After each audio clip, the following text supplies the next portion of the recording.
नाथ! स्वामी, ये कैसा बेतुका व्यवहार कर रहे हैं आप? बेतुका व्यवहार? क्या अर्थ है तुम्हारा? सर्वप्रथम मुझे ये बताओ कि तुम्हारे संस्कार कहाँ हैं? चलो मेरे प्रभु के सामने नतमस्तक हो जाओ, प्रणाम करो इन्हें। स्वामी, क्या हुआ है आपको? जहाँ कोई नहीं है वहाँ किसे प्रणाम करूं मैं?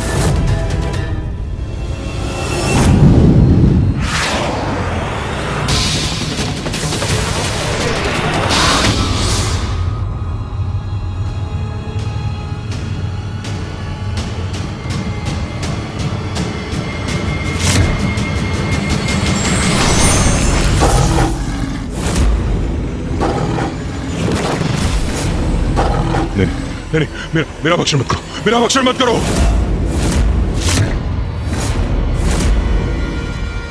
मत करो मेरा भक्षण। स्वामी, ये क्या कह रहे हैं आप? मैं आपका भक्षण कैसे कर सकती हूँ स्वामी? दूर दूर हटो, दूर हटो मुझसे। मेरा आखेट करने से क्या प्राप्त होगा तुझे? दूर हटो, दूर हटो। स्वामी, ये क्या कर रहे हैं आप? स्वामी! स्वामी, स्वामी, आहत हो जाऊंगी मैं। रुकिए स्वामी। हटो, हटो, दूर हटो, दूर हटो। बचो असुर सम्राट से, वो कुछ भी फेंक रहे हैं। यहाँ से हटने में ही भलाई है, बचो। अरे मूर्ख मंत्रियों, हटने में नहीं, छुपने में ही भलाई है। छुप जाओ, छुप जाओ।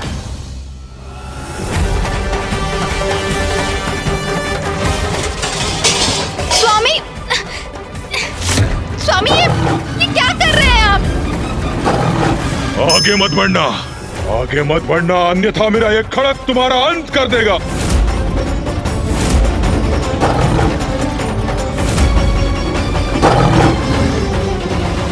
पुत्र त्रिकोण, क्या कर रहे हो ये? अपनी पत्नी पर आक्रमण करने के लिए इतने तत्पर क्यों हो तुम? पत्नी नहीं, पत्नी नहीं प्रभु, वो तो बाघिन है। बाघिन?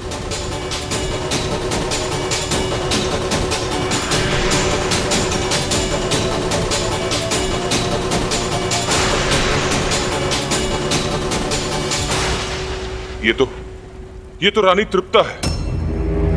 तो बाघिन, बाघिन कहाँ गई? यहीं तो थी अभी, किंतु अब मुझे दिखाई क्यों नहीं दे रही? ये मुझे क्या हो रहा है? प्रभु, ये सब क्या हो रहा है? मुझे भ्रम क्यों हो रहा है प्रभु? जो नहीं है वो क्यों दिखाई दे रहा है मुझे? पुत्र त्रिकोण, कदाचित इसके पीछे वो नन्ही परी है जिसने तुम्हारे मस्तिष्क पर दंश किया था।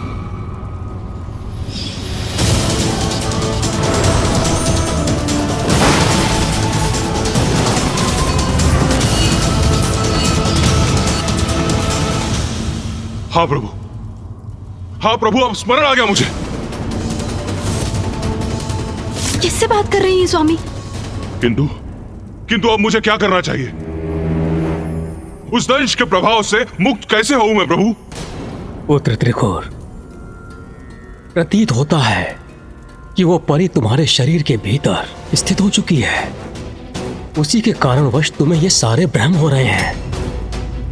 तुम्हें उस परी को अपने शरीर से बाहर निकालना पड़ेगा। हाँ प्रभु, यह उचित होगा। मैं उसे बाहर निकाल दूंगा। किंतु मैं यह कैसे करूं प्रभु? उसका तो एक ही उपाय है, स्वयं अपने शरीर को ताड़ना देनी होगी तुम्हें।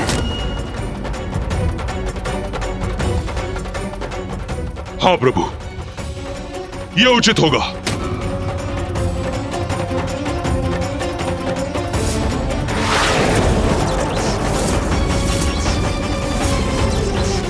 बाहर निकाल, बाहर निकाल।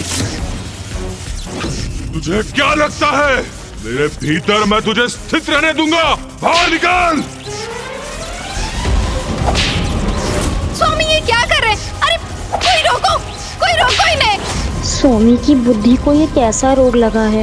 इनका मानसिक संतुलन क्यों और कैसे बिगड़ गया? भारो! स्वामी रुक जाइए, ये क्या कर रहे हैं आप? भारो! रुकिए महाराज, बाहर निकाल! महाराज रुकिए, रुकिए, रुकिए महाराज, महाराज, महाराज रुकिए, महाराज, महाराज, महाराज, महाराज, महाराज, चल बाहर आ रहा है! छोड़ दो मुझे! रुकिए, महाराज रुकिए, रुकिए महाराज, रुकिए महाराज, स्वामी!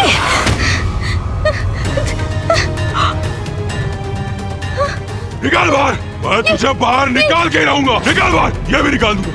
ये भी निकाल दूंगा! क्या हो गया स्वामी निकाल को? दूंगा। स्वामी ने इसमें- अपनी इसमें कैसे और- दुर्दशा कर ली? मैं क्या करूं? कैसे उनका निकाल बाहर! उपचार करूं? अरे,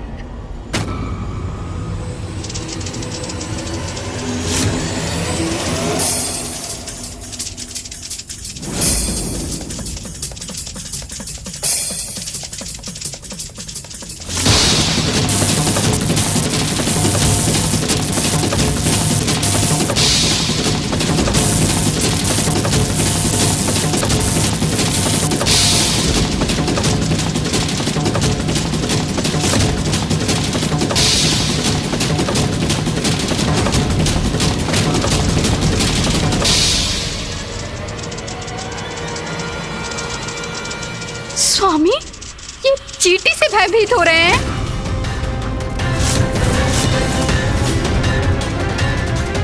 ब्रह्मांड विजेता असुर सम्राट इस चींटी से भयाक्रांत हैं। हटाओ! ए, हटाओ!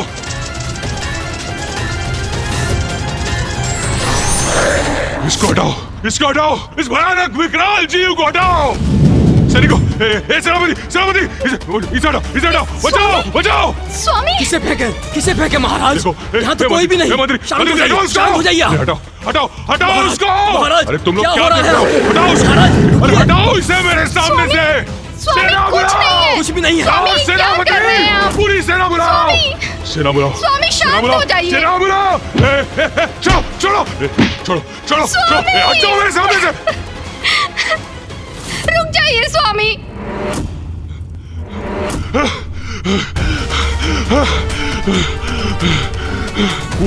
वो सब मेरा वध करना चाहते हैं मेरा। सबको ईर्ष्या है मुझसे, मुझे मारना चाहते हैं। ब्रह्मदेव उचित कहते हैं, मेरे विरुद्ध षड्यंत्र कर रहे हैं लोग।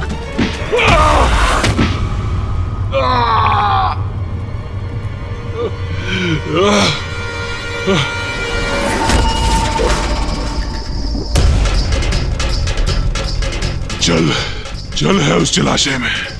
मुझे प्यास लगी है, मुझे जल चाहिए।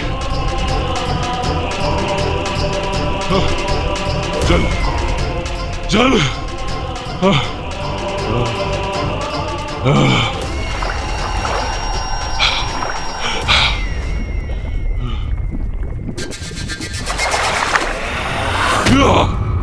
पकड़ लिया।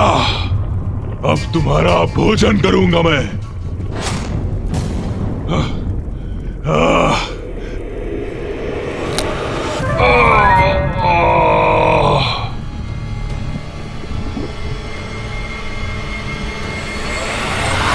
ये मीन नहीं, कंकड़ है। मैं कंकड़ खा रहा था, इसीलिए आहत हो गया मैं।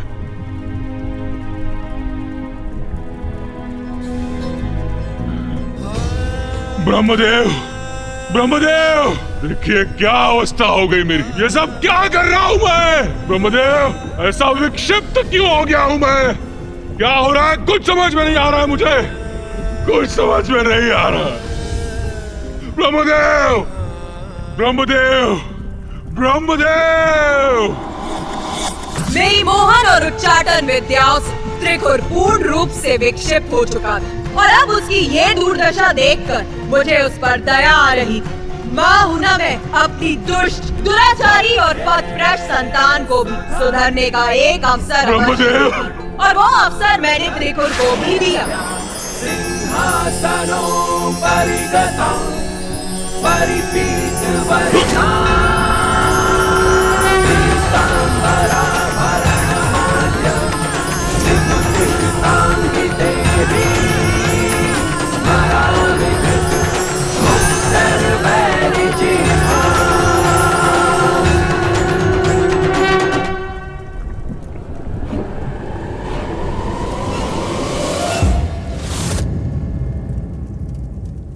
माता, दया की सागर है आप। आपने कठोर होकर त्रिखुर को उचित पाठ सिखाया और फिर उसे क्षमा भी कर दिया। हाँ माता, आपने त्रिखुर को सुधरने का एक अवसर दिया, तब तो वो असुर पूर्ण रूप से परिवर्तित हो गया होगा ना? मैंने उसे सुधरने का एक अवसर अवश्य दिया, किंतु उसने इस अवसर का लाभ कहाँ उठाया?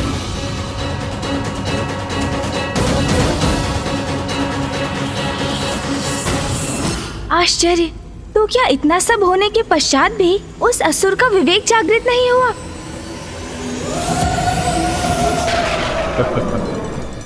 कुछ नहीं हुआ है मुझे, पुनः कुशल हो गया हूं मैं।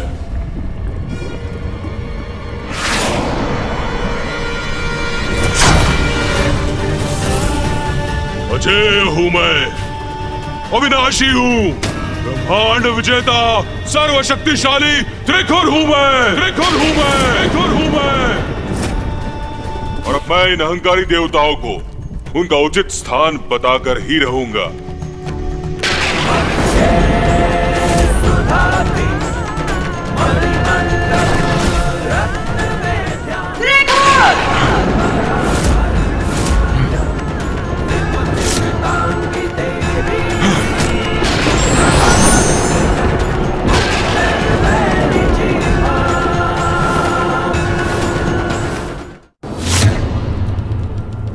ये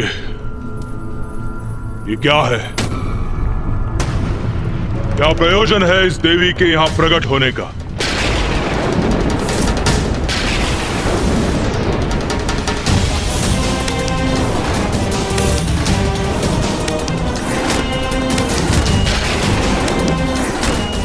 ओह, तो आपके ही कारण विक्षिप्त अवस्था में पहुंचकर मैं इतना विचित्र व्यवहार कर रहा था।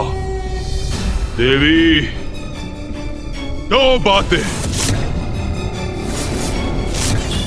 एक, अपनी मायावी शक्ति का भरपूर प्रयोग किया है आपने मुझ पर, मुझे प्रभावित कर रोकने का पूर्ण प्रयास किया है आपने।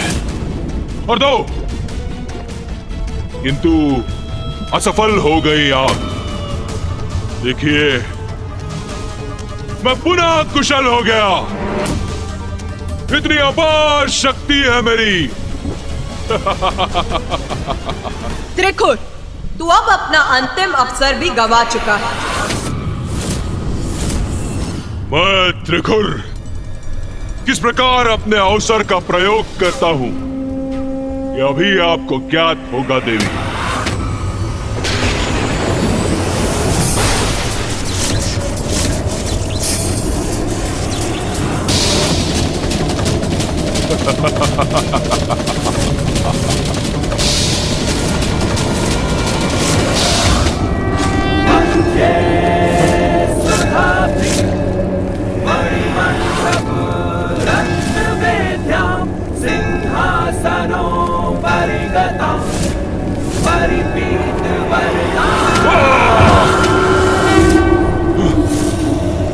मेरी शक्ति मुझ पर ही लौटा दी इस देवी ने। दो बातें हैं देवी। एक, ब्रह्मांड का विजेता त्रिखुर हूं मैं, ब्रह्मांड का विजेता त्रिखुर हूं मैं। उससे उलझने का परिणाम ज्ञात भी है तुम्हें। मैंने नारायण को आतंकित करके लौटा दिया। अपनी शक्ति के प्रभाव से ब्रह्मदेव को भी झुका दिया। और वो महादेव मेरे भय से आक्रांत होके कहीं दूर ही चले गए।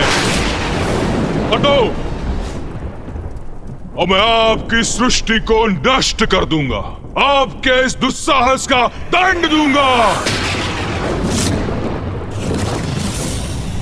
दंड तो अब तुझे प्राप्त होगा।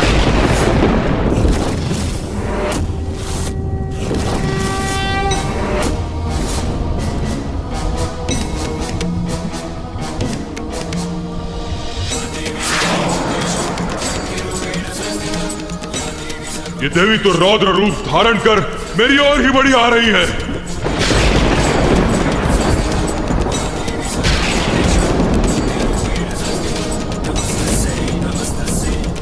अत्यंत भयंकर प्रतीत हो रही है ये देवी। कदाचित पीछे हटने में ही मेरी भलाई है।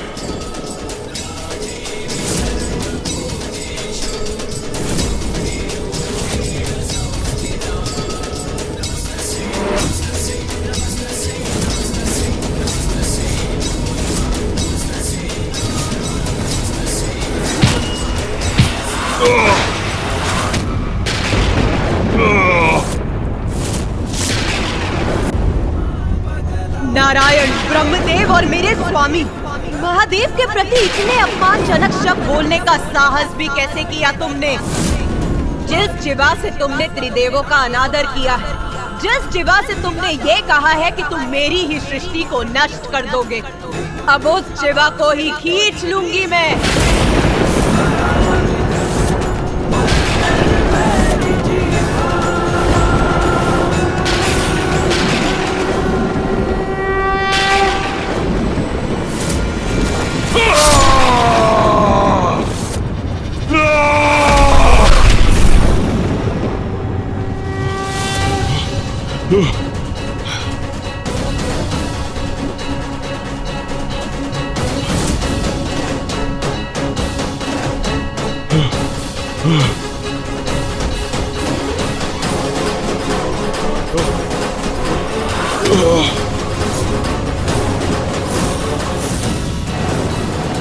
ये देवी, ये तो यहाँ भी उपस्थित है।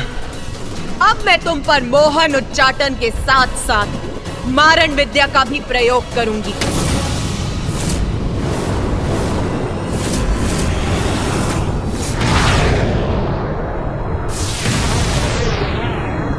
ये क्या करने जा रही है? जय जय हो जय मां बगलामुखी, जय जय हो जय मां बगलामुखी, जय जय हो जय मां। ये विकराल आकृतियां मुझ पर आक्रमण करने जा रही है। कहाँ भागूं? कैसे करूं अपनी रक्षा? इन्होंने तो घेर लिया है मुझे।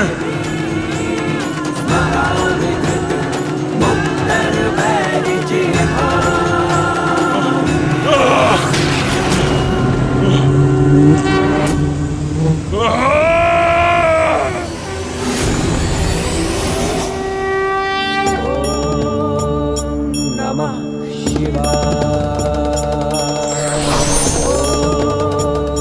नमः शिवाय।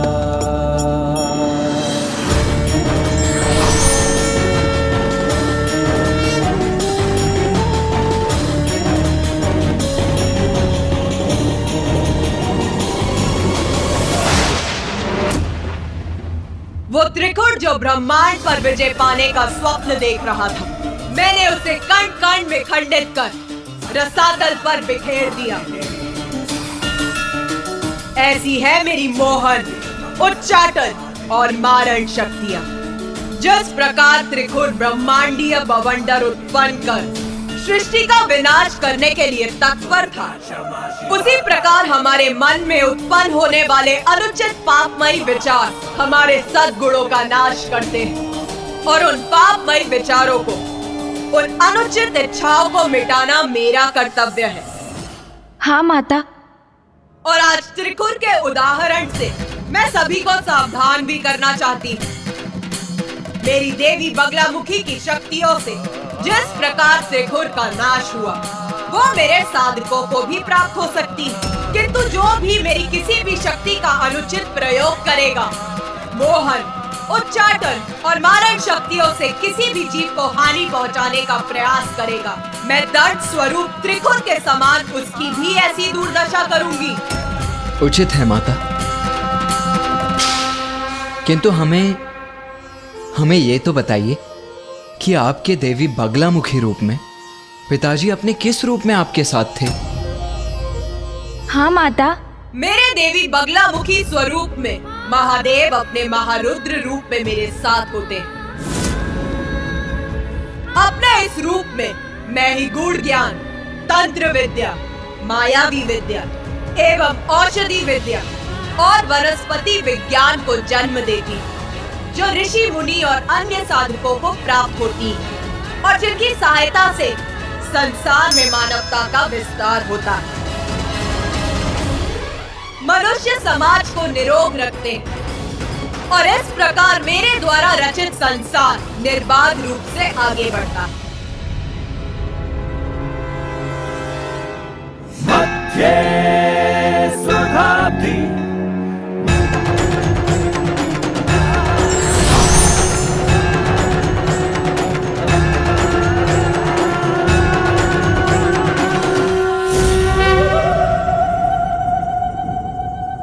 माता, किंतु मैं अभी भी ये नहीं समझ सका कि आप सर्वप्रथम माँ मातंगी का स्वरूप धारण कर क्यों प्रकट हुई?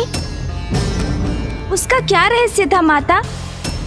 प्रत्येक घटना का एक उचित समय होता है गणेश, और अब वो उचित समय आ गया है जब मैं तुम्हें अपनी मातंगी अवतार की कथा बताऊं।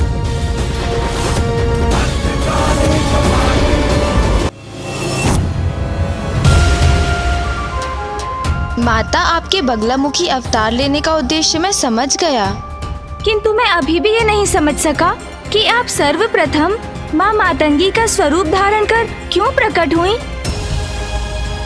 उसका क्या रहस्य था माता? गणेश, समय आने पर ही मैं संपूर्ण ज्ञान देती हूँ, सभी रहस्यों को उजागर करती हूँ। और अब समय आ चुका है कि मैं तुम्हें अपने उस रूप की कथा विस्तार से बताऊं, जिसका रहस्य ज्ञात करने के लिए तुम अति इच्छुक हो।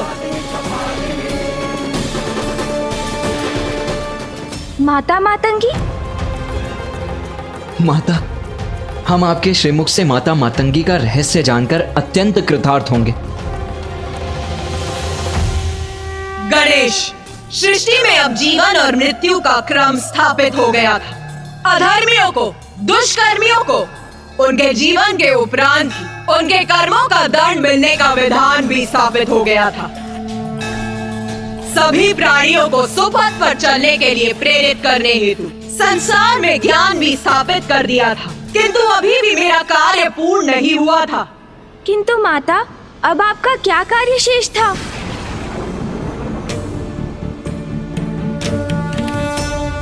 हाँ माँ, बताइए माँ। गूढ़ ज्ञान समझना कठिन होता है गणेश।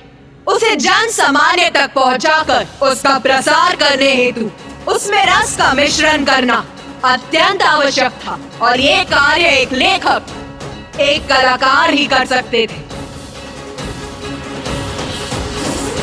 और यही कारण था मेरे देवी मातंगी रूप को धारण करने का।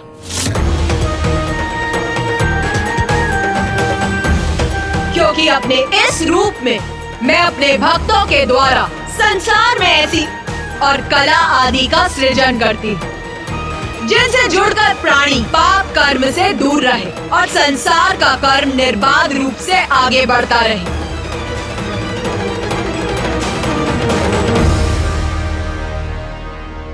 माता, अब मैं समझा कि आपने मुझे यहाँ क्यों बुलाया है।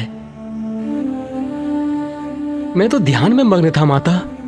मुझे आभास हुआ कि आप मुझे पुकार रही हैं, और जब आपका स्वर सुनकर मैं यहाँ इस शमशान में खींचा चला आया तो मैं बहुत अचंभित था।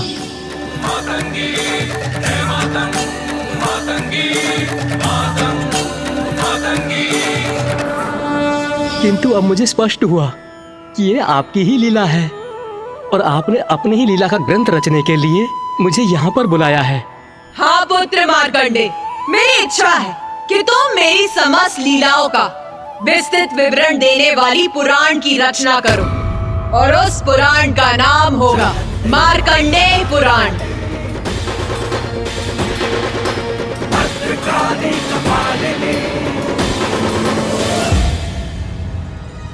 माता, आपने इतना महत्वपूर्ण कार्य सौंपकर मुझे कृतार्थ कर दिया। माता, इसी क्रम में मुझे बताने की कृपा करें कि जो भक्त संपूर्ण निष्ठा और भक्ति से आपके दैवी मातंगी रूप की साधना करते हैं, उनको आपकी कृपा स्वरूप क्या फल प्राप्त होता है? देवी मातंगी रूप में मेरी पूजा करने से मेरे भक्तों को वाक शक्ति और उच्च कलाओं की सिद्धि प्राप्त होती।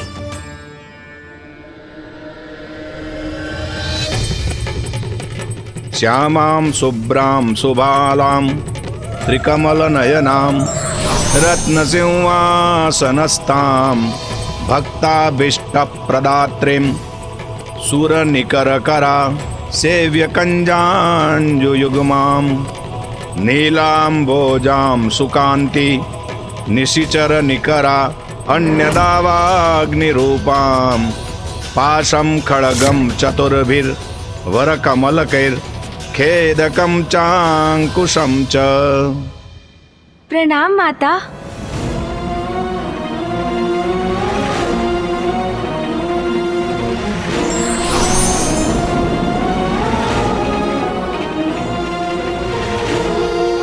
मुझे प्रतीत हो रहा है कि इस विषय को लेकर तुम्हारे मन में अभी भी संशय शेष है।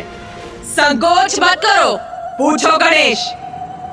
क्या पूछना चाहते हो गणेश? माता, आपने ऋषि मार्कंडेय को पुराण की रचना का निर्देश तो दे दिया, किंतु वो आपके दशम स्वरूप को जाने बिना ये कार्य कैसे पूर्ण कर सकेंगे?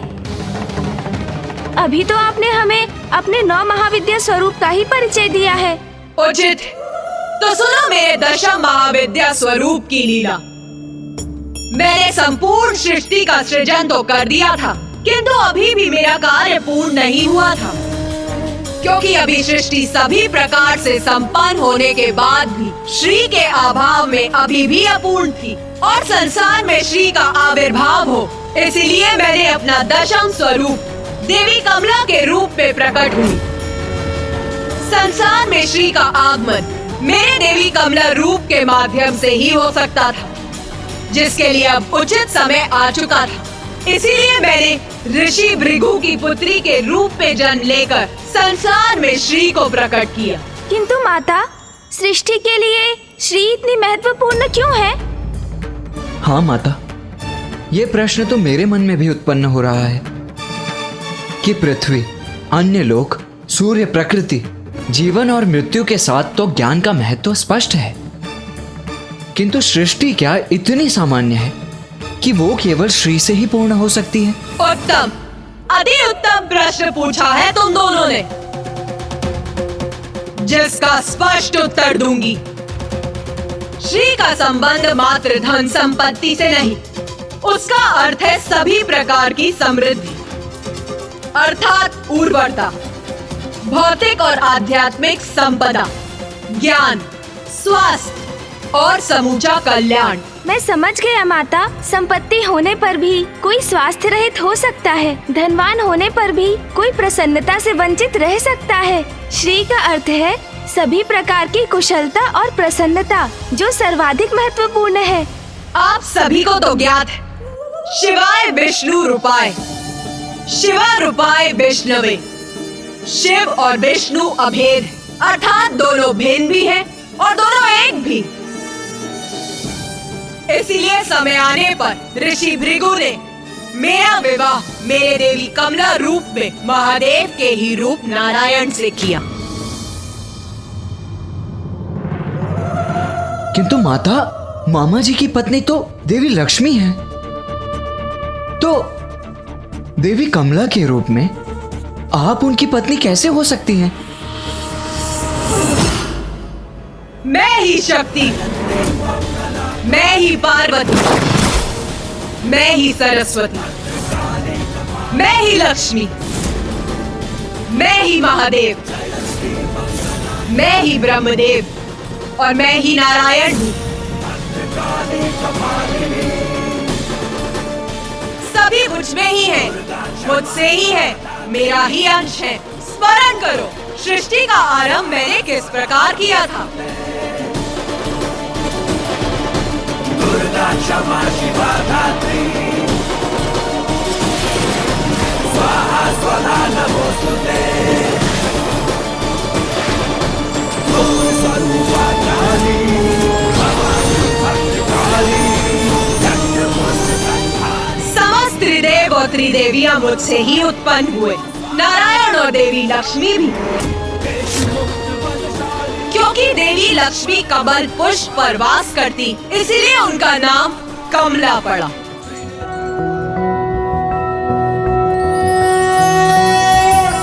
त्रैलोक्य त्रैलोक्य पूजिते देवी कमले विष्णु वल्लभे यथा त्वमचल कृष्णे तथा भवमयी स्थिरा। मामी जी, माता कमला।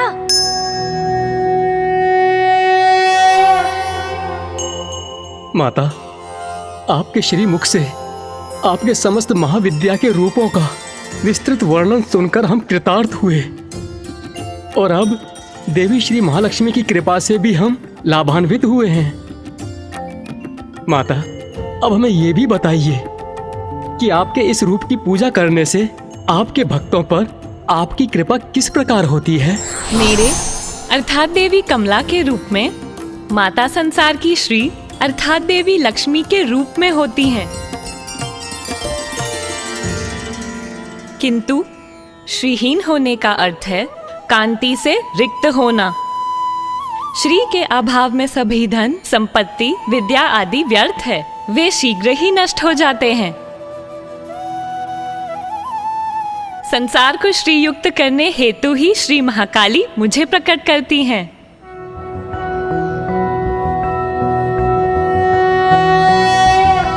त्रैलोक्य पूजिते देवी कमले विष्णु वल्लभे यथा त्वमचल कृष्णे तथा भवमयी स्थिरा।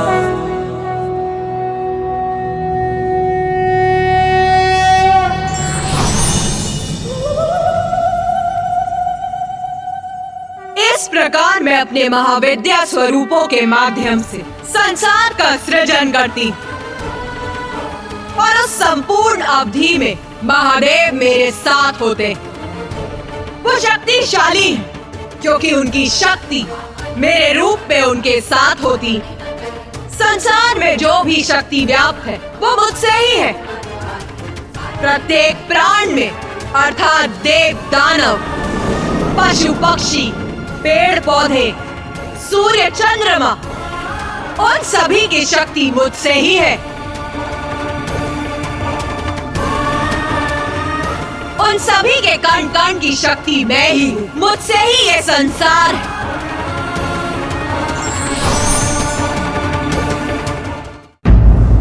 माता, संसार का जन्म आपसे और आपके द्वारा ही होता है। आप ही अपने विभिन्न स्वरूपों में संसार का पालन भी करती हैं।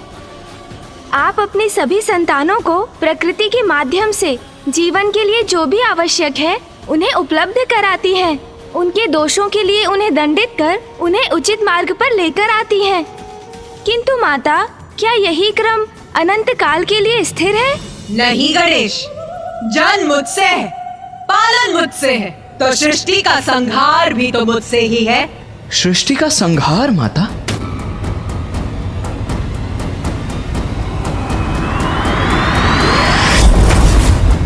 मनुष्य हो अथवा असुर, प्रत्येक लोक में सभी अपनी महत्वाकांक्षा को सिद्ध करने हेतु संघर्ष का मार्ग अपनाते हैं। छोटी छोटी बातों पर जहाँ असुर एक दूसरे का ही संहार करने लगते हैं, वहीं ऋषि मुनि अपने को सर्वोच्च सिद्ध करने हेतु भगवान की पूजा छोड़कर अस्त्र शस्त्र उठा लेते हैं।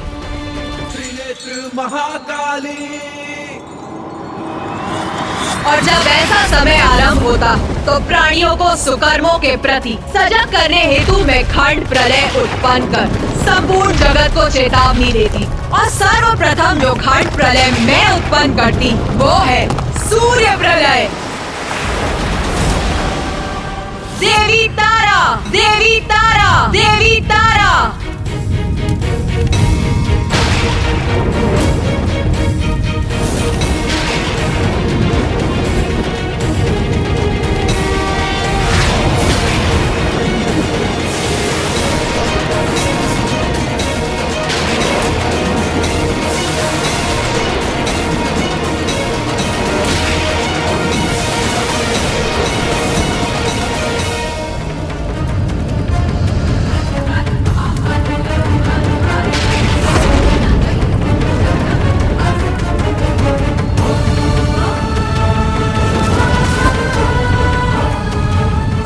संसार को प्राण शक्ति प्रदान करते हैं, तो उनमें समाहित विषाक्त वायु संसार के जीवों का नाश भी करती। मेरे देवी तारा स्वरूप ने सूर्य को प्रकट किया था और मेरे ही आदेश पर सूर्य प्रलय के समय देवी तारा और भी उग्र हो उठी और तब सभी 12 आदित्य सूर्य प्रकट होते। उन सूर्य की किरणों के प्रचंड ताप और विषैली वायु से मैं संसार के जीवों का नाश भी करती।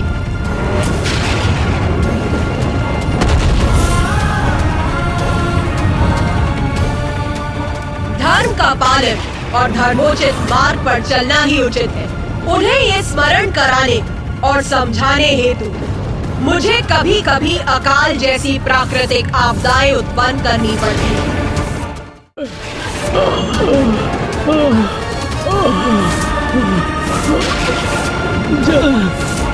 भोजन भोजन जल।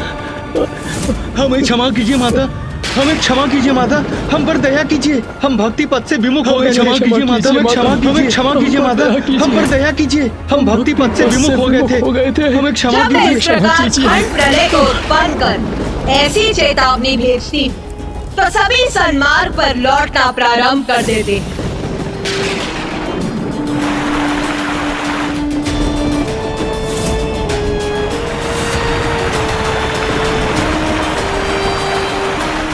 इस प्रकार मैं सृष्टि में अनुशासन, सुव्यवस्था और शांति स्थापित कर देती हूँ, किंतु उसे दीर्घ अवधि तक स्थिर रखना अधिक कठिन है। वो किसी न किसी कारण से भंग हो ही जाती है। मनुष्य पुनः अपने पथ से भटक जाते हैं और मेरे क्रोध को जागृत करने का कारण बनते हैं।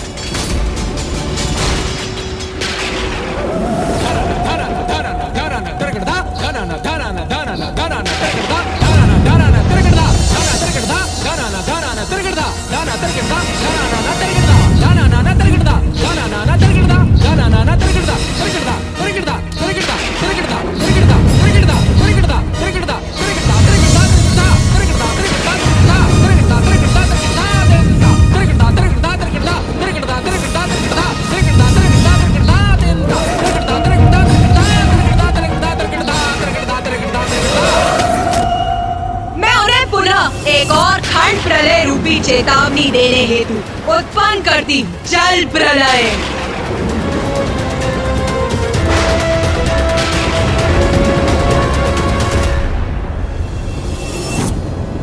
इन खंड प्रलय के रूपों में मैं ये चेतावनी भेजती तो कुछ प्राणी उससे उचित पाठ सीखकर अपने भीतर सुधार लाकर सदाचार के पथ पर अग्रसर होते, किंतु कुछ ऐसे भी होते जो इतने पर भी सद्मार्ग पर नहीं लौटते। और मेरी इतनी चेतावनियों के बाद भी यदि प्राणियों का आचरण नहीं सुधरता है तो कल पूर्ण होने पर मेरी प्रलय लीला होती, जिसमें पृथ्वी का विनाश आरंभ होता है, प्रकृति का अंत हो जाता है और प्रकृति के बिना पृथ्वी पर जीवन का भी अंत हो जाता है।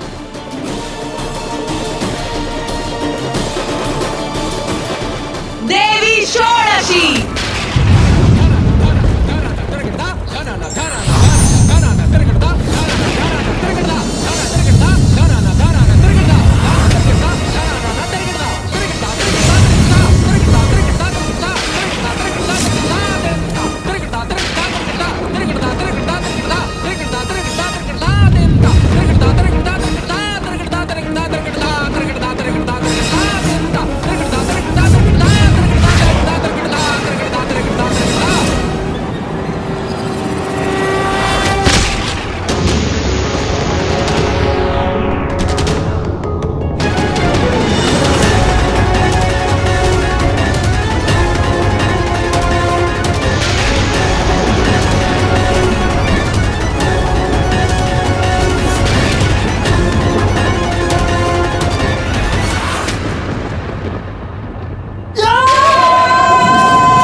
माता, प्रलय में तो सृष्टि पूर्ण रूप से नष्ट हो जाती है, कोई भी शेष नहीं रहता।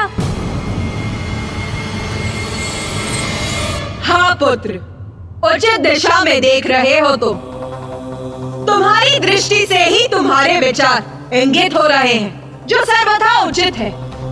एकमात्र पुत्र मार्कंडेय ही है जो सृष्टि के अंत के साक्षी होकर भी जीवित है। क्योंकि माता, ऋषि मार्कंडेय तो चिरंजीवी है। हाँ पुत्र, और पुत्र मार्कंडेय को सृष्टि के अंत के साक्षी बनने के क्रम में कुछ ऐसा भी देखने का सौभाग्य प्राप्त हुआ जिसका अनुपम दिव्य सौंदर्य था। हाँ माता, प्रलय के उपरांत उस अथाह जल के मध्य एक द्वीप पर स्थित रहकर अनेकों वर्षों तक मैं चलायमान रहा, और तब मुझे एक वट का पत्ता दिखाई दिया, और उस पत्ते पर प्रभु नारायण अपने शिशु रूप में माता द्वारा सृष्टि के पुनरारंभ की प्रतीक्षा में थे।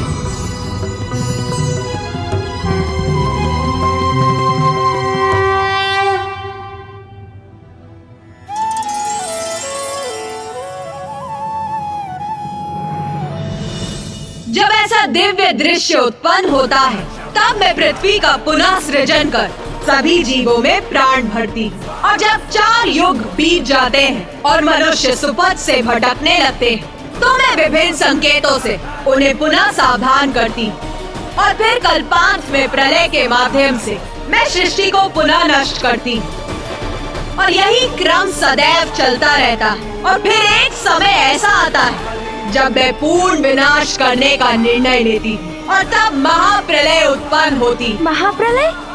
हाँ पुत्र, अभी तो तुमने प्रलय के विषय में सुना, किंतु इससे भी भयंकर और विनाशकारी होती है महाप्रलय, जिससे सभी कुछ नष्ट हो जाता है।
प्रिय, महाप्रलय का समय समीप है।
पृथ्वी का अंत हो रहा है प्रिय।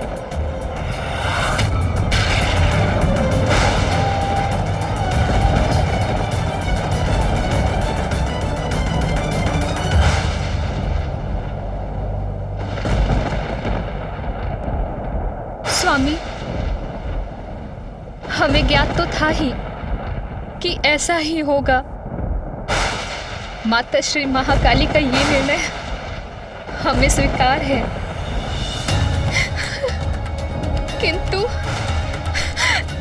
किंतु मुझे मात्र एक ही दुख है कि कुछ अंतराल के लिए हमें एक दूसरे से विलग होना हो। किंतु स्वामी,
ऐसा होता है महाप्रलय, सब कुछ नष्ट कर देती हूँ मैं।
होता है तब महाकाली और महाकाल महातांडव कर, महाप्रलय कर, संपूर्ण संसार का, समस्त प्राणी जनों का, देवताओं का, ब्रह्मदेव का, नारायण का, ग्रह नक्षत्रों, तारों और सूर्य का, सभी का नाश कर समस्त संसार को शून्य में परिवर्तित कर देते हैं और उसके बाद मैं पुनः एक नवीन संसार की रचना करती हूँ और फिर मैं अपनी महाविद्या रूप धारण कर पुनः संसार के पालन में जुट जाती हूँ और ये प्रक्रिया संसार के अनंत क्रम तक निरंतर चलती रहती है।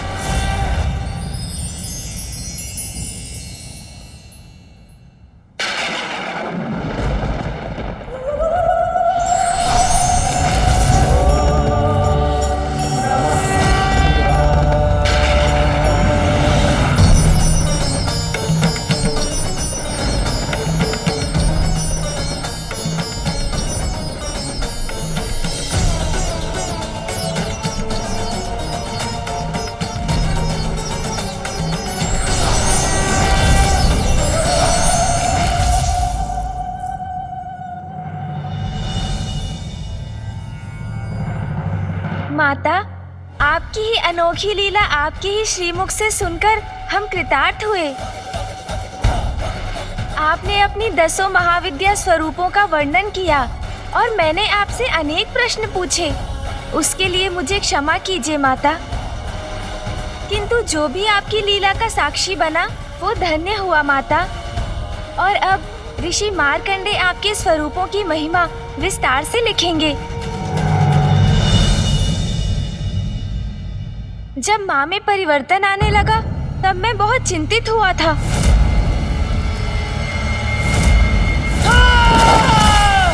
किंतु अब मुझे ज्ञात हो गया कि उसके पीछे कितना बड़ा कारण निहित था। इसलिए अब मैं शांत हूँ माता।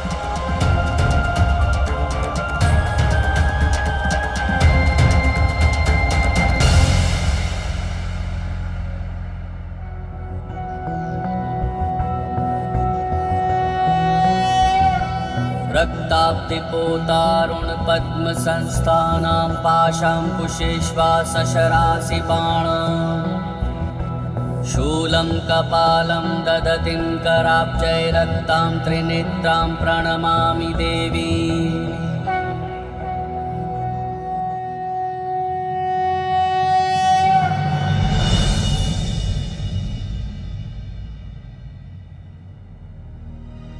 किंतु माता, एक प्रश्न तो अभी भी शेष है। आपने अपने प्रथम रूप में माता मातंगी का ही स्वरूप क्यों चुना, जिसके परिणाम स्वरूप हम यहाँ तक पहुँचे? गणेश, मेरा कथन अभी समाप्त कहाँ हुआ है। मेरे मातंगी स्वरूप के तो अभी और भी दायित्व शेष है। तो माता, कृपा कर हमें वो दायित्व भी बताइए। हाँ माता। गणेश, प्रत्येक लीला का, प्रत्येक घटना का उचित समय होता है। तुम मेरे विभिन्न स्वरूपों और उसकी लीलाओं के बारे में जान रहे हो क्योंकि तुम्हारे लिए ये उचित समय है। किंतु यदि मैं अभी भी सब कुछ उजागर नहीं कर रही तो उसका भी एक कारण है। देवी मातंगी के अन्य दायित्वों के विषय में तुम्हें अवश्य ज्ञात होगा गणेश, किंतु उचित समय आने पर। स्मरण रखना गणेश, मेरी लीला अभी संपन्न नहीं हुई है, वो अभी भी शेष है।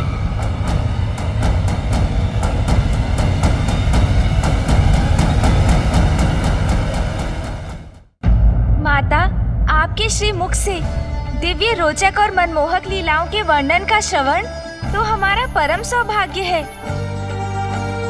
हम सभी की तो यही इच्छा है कि आप हमें इसी प्रकार अपनी कथा सुनाकर हमें कृतार्थ करती रहें और हमें सदैव ये आनंद प्राप्त होता रहे।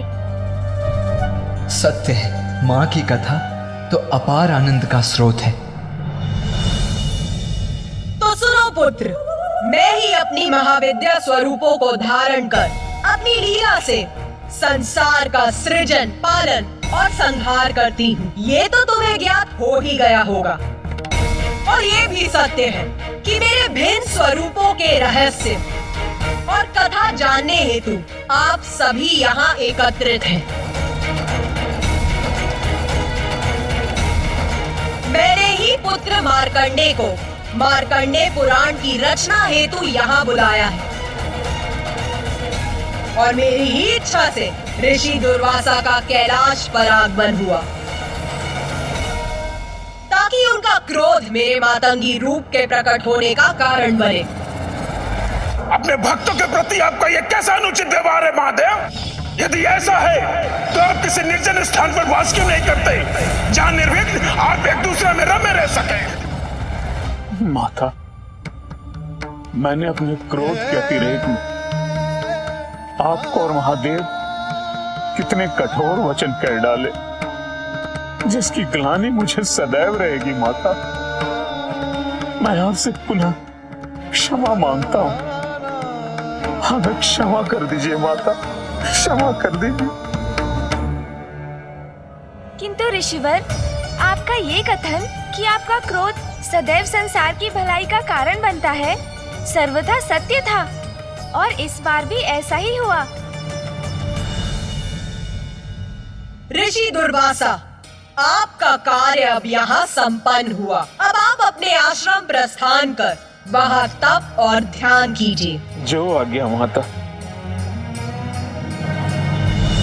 ब्रह्मदेव, नारायण, देवगण, आप भी अपने लोक लौटकर वहाँ की शोभा बढ़ाइए। जय माता श्री महाकाली।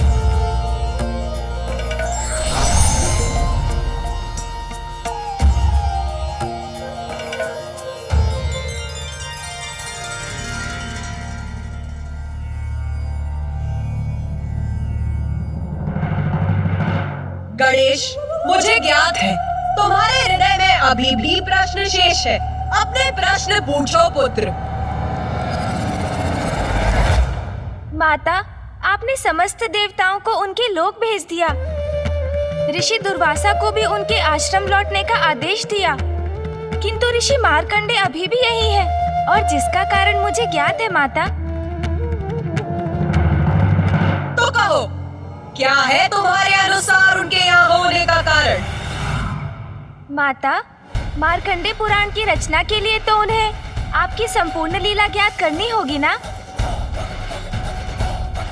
तो अभी आपका ये रहस्य उजागर करना तो शेष ही है कि आपने सर्वप्रथम देवी मातंगी रूप क्यों धारण किया। गणेश जी का कथन सर्वथा उचित है। मुझमें माता की लीला के इस रहस्य को लेकर जिज्ञासा अभी भी शेष है। माता, आपने अभी तक हमें ये भी नहीं बताया कि आपको देवी मातंगी और पिताश्री को मातंग रूप क्यों धारण करना पड़ा, और फिर देवी मातंगी से माँ कौशिकी और स्वयं आप श्री महाकाली का आविर्भाव भी तो हुआ। हाँ माता, अवश्य इसके पीछे भी कोई ना कोई बड़ा कारण होगा, क्योंकि आपकी प्रत्येक लीला के पीछे कोई ना कोई महान उद्देश्य अवश्य होता है। पुत्र गणेश, पुत्र कार्तिकेय, तुम दोनों के प्रश्न तो अनंत हैं।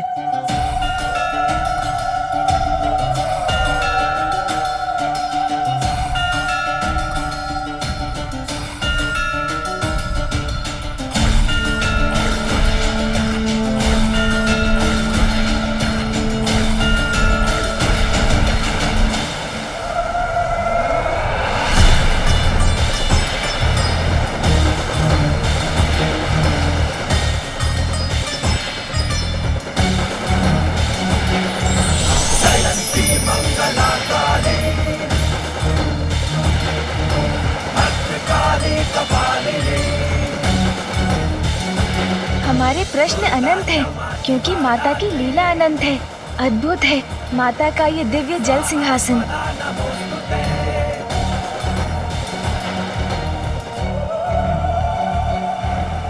पुत्र गणेश, यहाँ आओ, मेरे निकट आओ पुत्र। जी माता।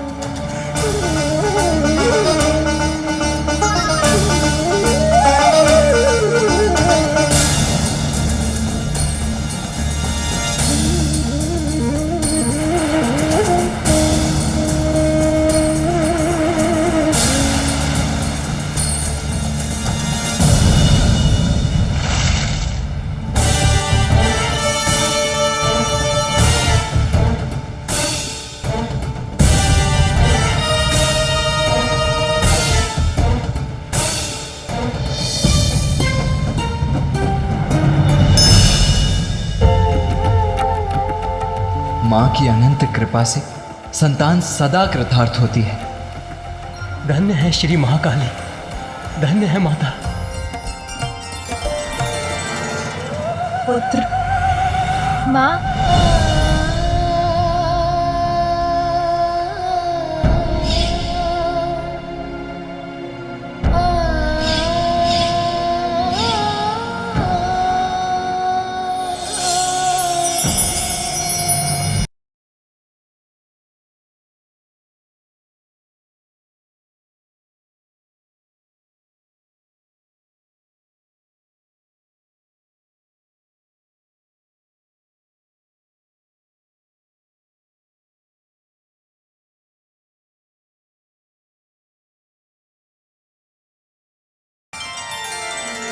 पुत्र गणेश, मुझे ज्ञात है तुम दोनों के लिए ये अत्यंत कठिन अनुभव रहा, किंतु अपने पुत्रों से दूर रहना तो मेरे लिए भी कष्टप्रद है।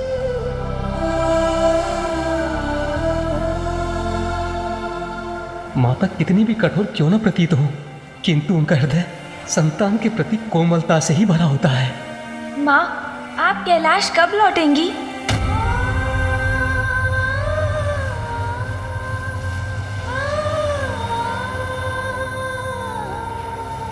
पुत्र गणेश, मैं तुम्हें तुम्हारे इस प्रश्न का उत्तर ज्ञात करने की शक्ति प्रदान करती। ये क्या कह रही है माँ? तो क्या वो अभी कैलाश नहीं लौटेंगी? तुम्हारे सभी शेष प्रश्नों के उत्तर मेरे इस स्पर्श में निहित है पुत्र। पुत्र गणेश, तुम अपने नेत्र बंद करो।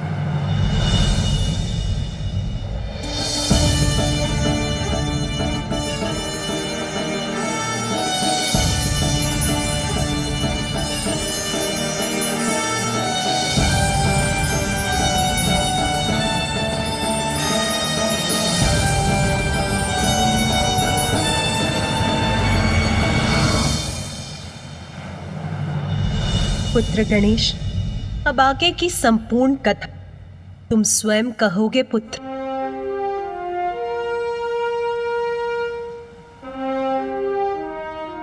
आगे की कथा का समस्त ज्ञान मैंने तुम्हें प्रदान किया पुत्र।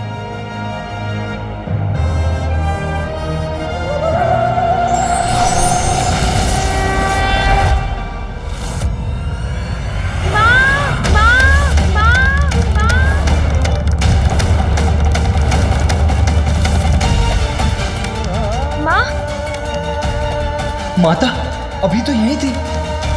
माता! भैया, माँ क्यों चली गई और कहाँ चली गई? माँ के इस प्रकार लुप्त होने के पीछे क्या उद्देश्य है भैया?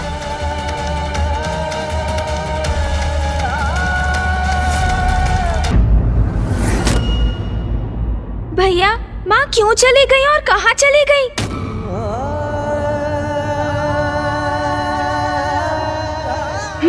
पिताश्री, कदाचित माँ लौटकर पिताश्री के निकट शमशान चली गई हैं। हमें यथाशीघ्र वहाँ पहुँचना चाहिए। उचित कहते हो गणेश, चलो।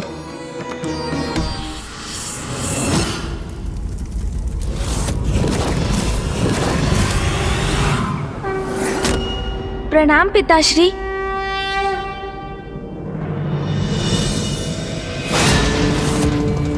पिताश्री,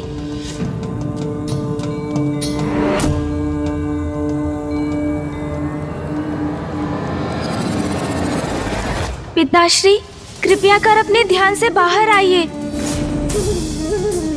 पिताश्री, माताश्री महाकाली अंतर ध्यान हो गई है। आपको अवश्य ज्ञात होगा पिताश्री कि वो कहाँ गई हैं। कृपया हमें दिशा दिखाइए, हमारा मार्गदर्शन कीजिए पिताश्री। भैया, पिताश्री तो ध्यान से बाहर आ ही नहीं रहे। अब हम क्या करेंगे? ये तो मेरी भी समझ के परे है गणेश। पिताश्री क्यों शांत हैं? और माता इस प्रकार अचानक एकाएक क्यों अंतर्ध्यान हो गई? प्रथम पूज्य गणेश जी,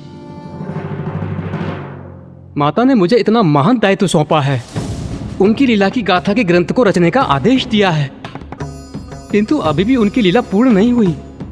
आपने माता से जो प्रश्न पूछे उसका उत्तर दिए बिना ही वो अंतर्ध्यान हो गई, और उन्होंने सर्वप्रथम श्री मातंगी रूप क्यों धारण किया ये तो हमें अभी भी ज्ञात नहीं।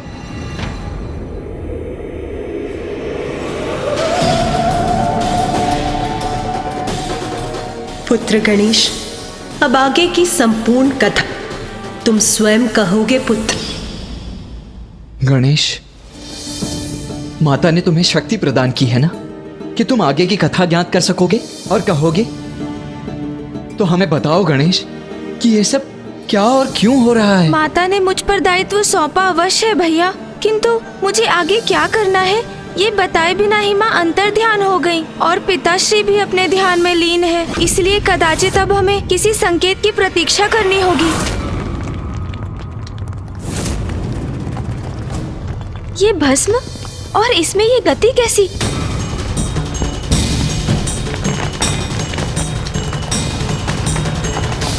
गणेश, क्या हुआ? तुम कुछ कहते क्यों नहीं? और तुम्हारी दृष्टि पिताश्री के चरणों पर ही क्यों टिकी हुई है? भैया वो देखिए, पिताश्री के चरणों की भस्म धरती में किसी प्रकार के कंपन को इंगित कर रही है।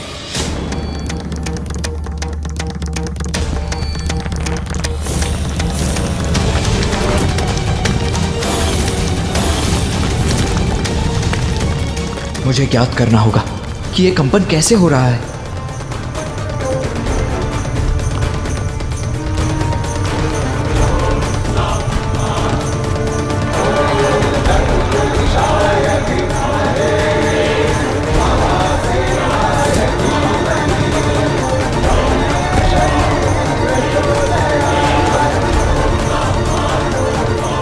हाँ गणेश, तुम उचित कहते हो, किंतु भूमि में यह कंपन कैसे उत्पन्न हो रहा है? भैया, माँ ने मुझे शक्ति प्रदान की, उसके पश्चात हम पिताश्री के पास उनके मार्गदर्शन प्राप्त करने पहुँचे और उनके माध्यम से मुझे ये भूकंपन दिखाई दिया। अर्थात भैया, हो ना हो आगे की कथा का सूत्र इस भूकंपन के स्रोत से ही जुड़ा है। हाँ गणेश, कुछ तो है जो घटित हो रहा है और वो हम सभी के लिए अनिष्टकारी हो सकता है, जिसे रोकना अति आवश्यक है गणेश। किंतु ये ध्वनि आ कहां से रही है? इस भूकंपन का स्रोत कहां से है, सबसे पूर्व मुझे ये ज्ञात करना होगा।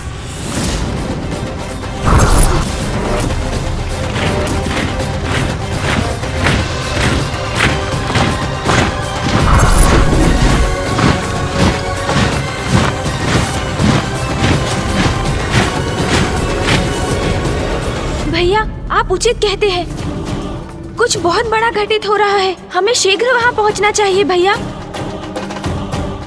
ऋषिवर, हम माँ के अंतर्ध्यान होने के रहस्य को ज्ञात कर शीघ्र लौटेंगे। प्रथम पूज्य गणेश जी, मैं आपकी प्रतीक्षा करूंगा। अवश्य ऋषिवर, प्रणाम।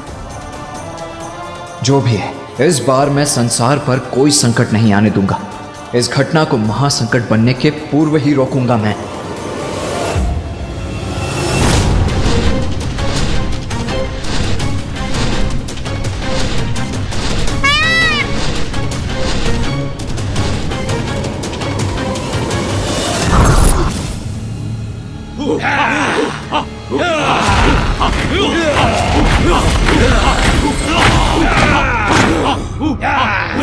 भैया, ये ध्वनि इसी मार्ग से आ रही है, हम उचित मार्ग पर अग्रसर हैं।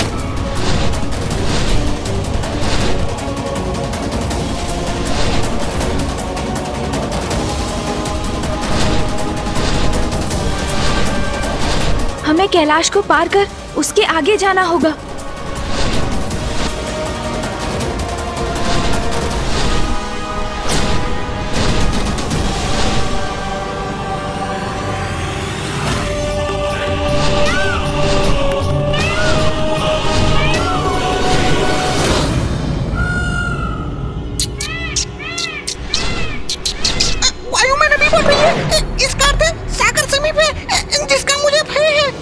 क्या हुआ मूषक जी, क्या क्या आपको भी किसी संकट का आभास हुआ? नहीं प्रभु, मैं तो बस पिछली बार का स्मरण कर सागर के ऊपर जाने से विचलित हो रहा हूँ। पूर्व में आपने मुझे सागर में प्रवेश करने का आदेश जो दिया था प्रभु।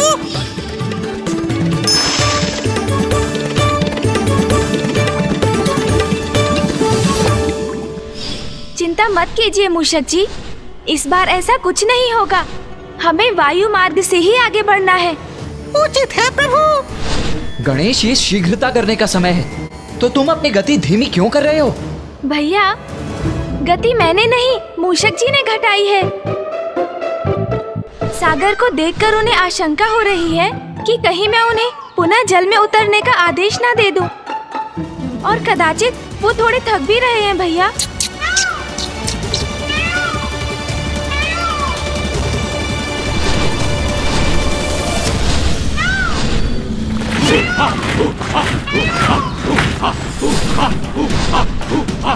वहाँ जो भी हो रहा है हमें ज्ञात नहीं, इसीलिए गति धीमी करने का तो कोई औचित्य ही नहीं। हमें शीघ्र अतिशीघ्र वहाँ पहुँचना चाहिए और इस प्रकार कि वहाँ किसी को भी हमारे आगमन की सूचना ही ना हो। मूषक जी, अपने दोनों हाथों से मेरे मयूर जी की पूंछ पकड़ लीजिए।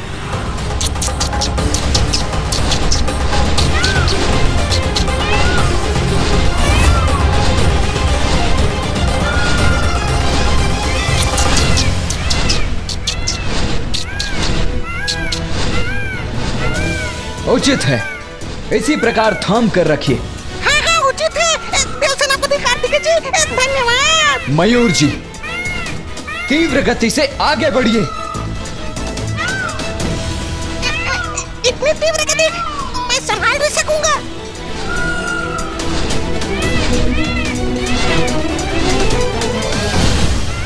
आपने उचित उपाय किया है भैया।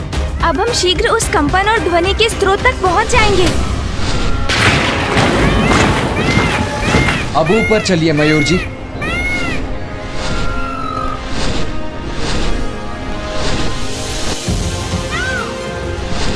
मूषक जी, अब तो आपको पर्याप्त गति प्राप्त हो चुकी है ना? इसलिए अब मयूर जी को छोड़ दीजिए और इसी तीव्र गति से आगे बढ़ते रहिए। जो आज्ञा प्रभु।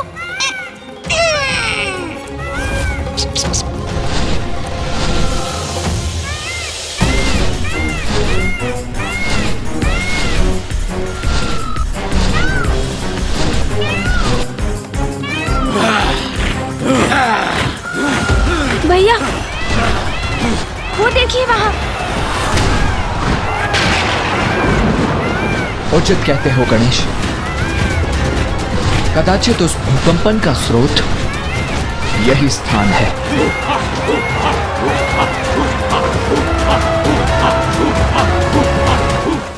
मयूर जी, यहीं रुकिए। रुकिए मूषक जी।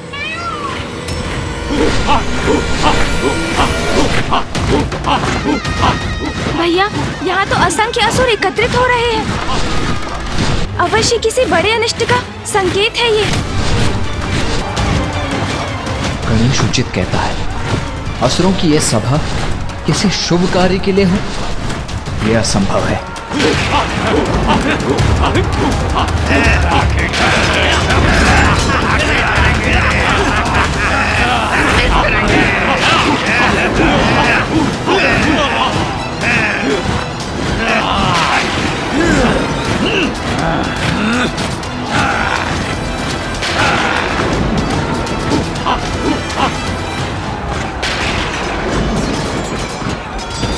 भैया, इतनी भारी संख्या में इन असुरों का यहाँ होना इनकी किसी अनिष्टकारी योजना का ही संकेत है।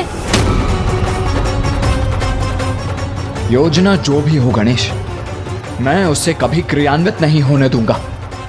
पुनः इन असुरों को सृष्टि की शांति कदापि भंग नहीं करने दूंगा मैं। भैया रुकिए। बुरे का अंत करने में प्रतीक्षा क्यों गणेश? मैं अभी जाकर इन असुरों का वध कर देता हूं।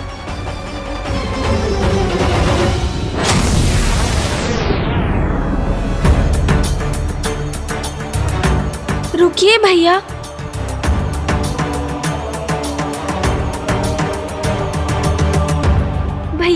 स्वयं पर नियंत्रण रखिए। हम यहाँ इन असुरों का वध करने नहीं, अपितु ये ज्ञात करने आए हैं कि माँ ने माता मातंगी का रूप क्यों धारण किया, फिर उनसे माता कौशिकी का आविर्भाव क्यों हुआ। भैया, माता श्री महाकाली के रूप में माँ ने हमें अपनी लीला सुनाई, किंतु इस एक प्रश्न का उत्तर दिए बिना वो अंतर ध्यान हो गईं। और फिर हम उनसे और पिताश्री से संकेत पाकर यहाँ पहुँचे, अर्थात हमें हमारे प्रश्न का उत्तर यहाँ प्राप्त होगा। इसलिए आप शांत रहिए भैया।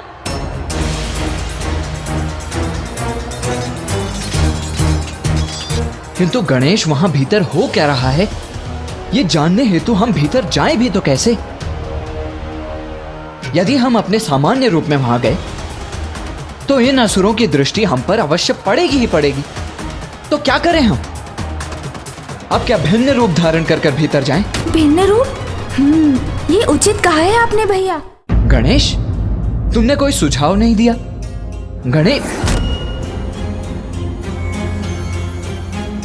गणेश, कहां चले गए हो तुम? अभी तो यही था। कार्तिकेय जी, वो देखिए प्रभु गणेश जी वहाँ। मूषक जी कहां संकेत कर रहे हैं? कहां है गणेश? भैया, मैं यहाँ हूँ।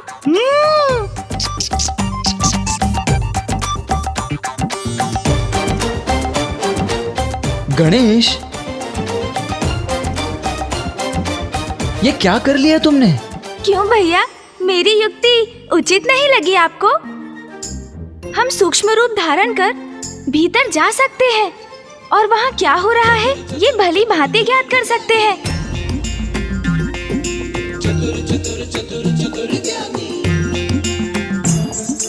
तुम्हारी युक्ति तो उचित है ही गणेश, और तुम्हारी चतुराई भी सराहनीय है।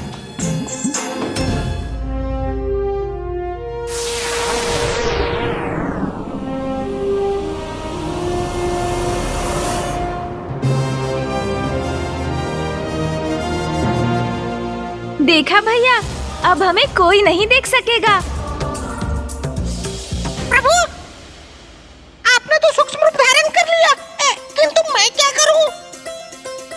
यदि मैं इसे भीतर गया तो ये असुर मुझे जीवित ही अपना आहार बना लेंगे। प्रभु, मैं असुरों का भोजन नहीं बनना चाहता। प्रभु। मूषक जी, आपसे कौन कह रहा है भीतर जाने के लिए? आप और मयूर जी यहीं पर प्रतीक्षा कीजिए, क्योंकि आप दोनों यहीं सुरक्षित रहेंगे। उचित है प्रभु। चलिए भैया।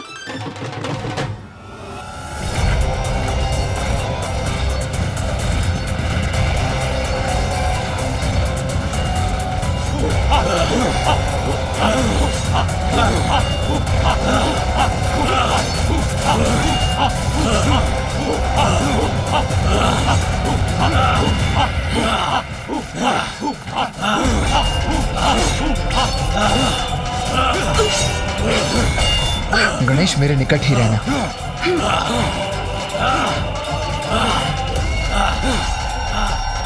भैया, इन विशालकाय असुरों से मेरी दृष्टि बाधित हो रही है, मुझे कुछ भी नहीं दिखाई दे रहा। हमने भीतर आने के लिए ये सूक्ष्म रूप तो धारण किया, किंतु इस प्रकार तो इस रूप में हम कुछ भी नहीं ज्ञात कर सकेंगे भैया।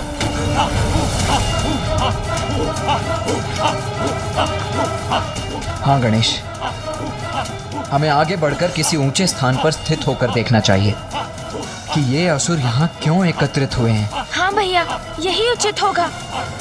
चलो गणेश।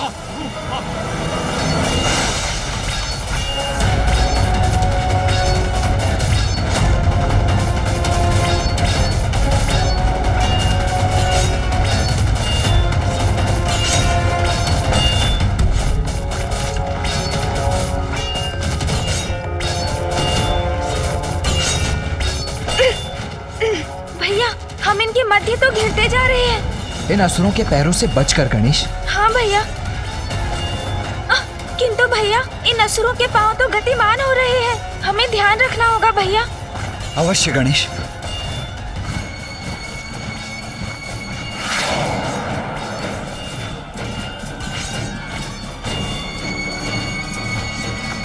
अब ये कैसी ध्वनि थी?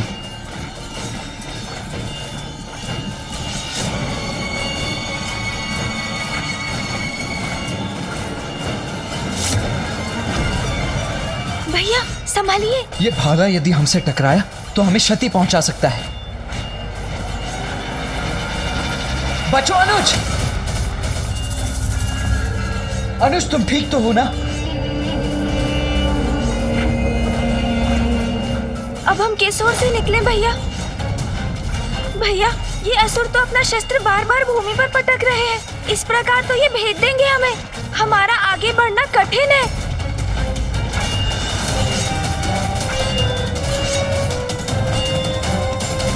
जो भी हो गणेश, हमें आगे तो बढ़ना ही होगा,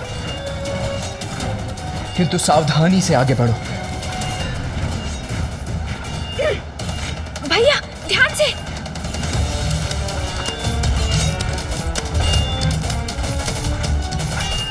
संभव है भैया शांत रहे।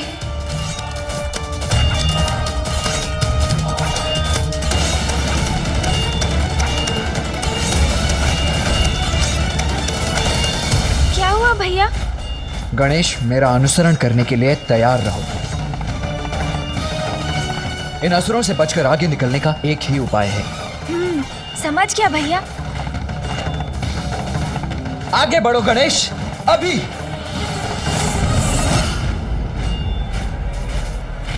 मैं भी आपके पीछे आ रहा हूँ भैया।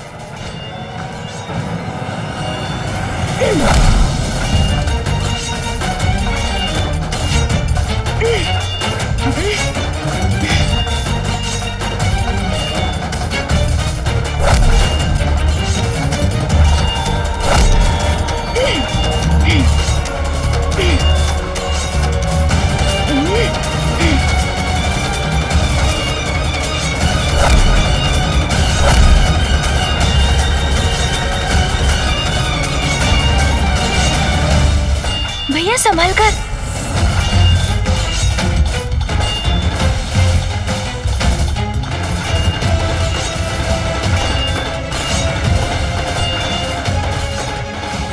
भैया हमारा संदेह उचित था। इन भांति भांति के असंख्य असुरों की ये सभा अवश्य किसी बड़ी भावी अनिष्टकारी घटना का संकेत है। हाँ गणेश, किंतु यहाँ से भी कुछ स्पष्ट नहीं हो रहा है।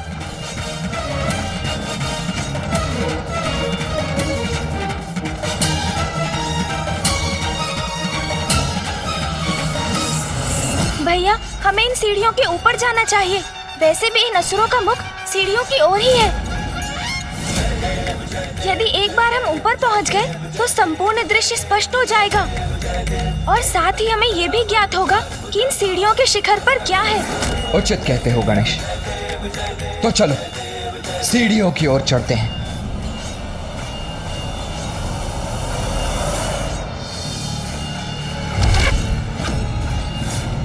सावधान भैया, भैया बचिए।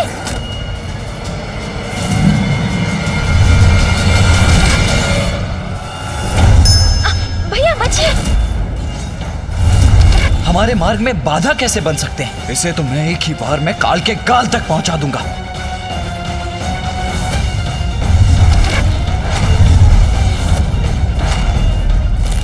ये क्या? भैया तो आवेश में आ रहे हैं। कहीं क्रोध में आकर वो इन असुरों पर आक्रमण ना कर दे। यदि ऐसा हुआ तो हमारे यहाँ आने का उद्देश्य ही विफल हो जाएगा। वो हमें कभी ज्ञात नहीं हो पाएगा जो हम ज्ञात करना चाहते हैं।